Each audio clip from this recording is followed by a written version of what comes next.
Mary! Now! Para lahat ng kayamanan ng Papa sa iyo mapupunta. Ang programang ito ay rated SPG. Striktong patnubay at gabay ng magulang ang kailangan. Maaaring may masiselang tema, lengguwahe, karahasan, sexual, horror o droga na hindi angkop sa mga bata.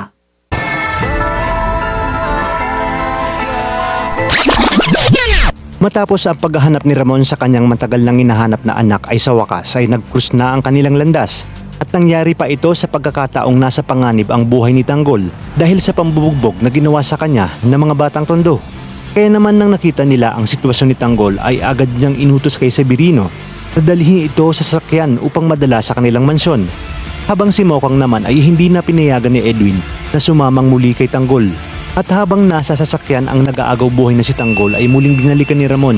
Ang araw na pumunta sa Quiapo, sinabi niya sa kanyang sarili na kung nabalikan niya lamang ito makalipas ang 9 na buwan ay sana'y hindi ito nangyari sa kanya at nabigyan niya ito ng magandang buhay.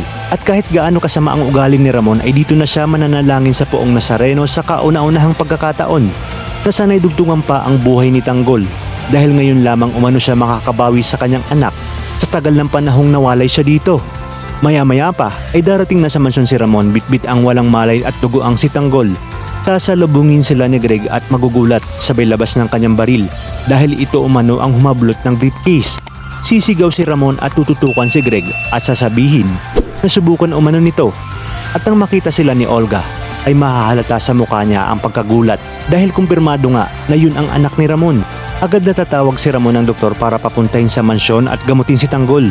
Ngunit mukhang nasa kritikal ang kalagayan ni Tanggol dahil napuruhan nga siya.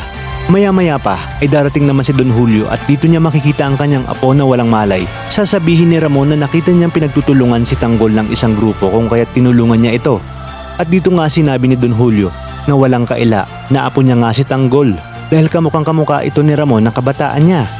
Kakausapin ni Olga si Greg at dito sasabihin na kinakailangan nilang gumawa ng paraan para tapusin na si Tanggol dahil kung hindi nga ay pupulutin sila sa kangkungan at mapupunta kay Tanggol ang lahat ng atensyon at oras sa oras na magkamali ito. Dito na kaya magagawa ni Olga at Greg na pagtangkaan ang buhay ni Tanggol nang hindi nalalaman ni Ramon at Don Julio? Kaya naman mga kapamilya, kapit lang dahil marami pa tayong dapat abangan. Dito lang sa bagong paborito ng sambayanan, ang FPJ's Batang Quiapo.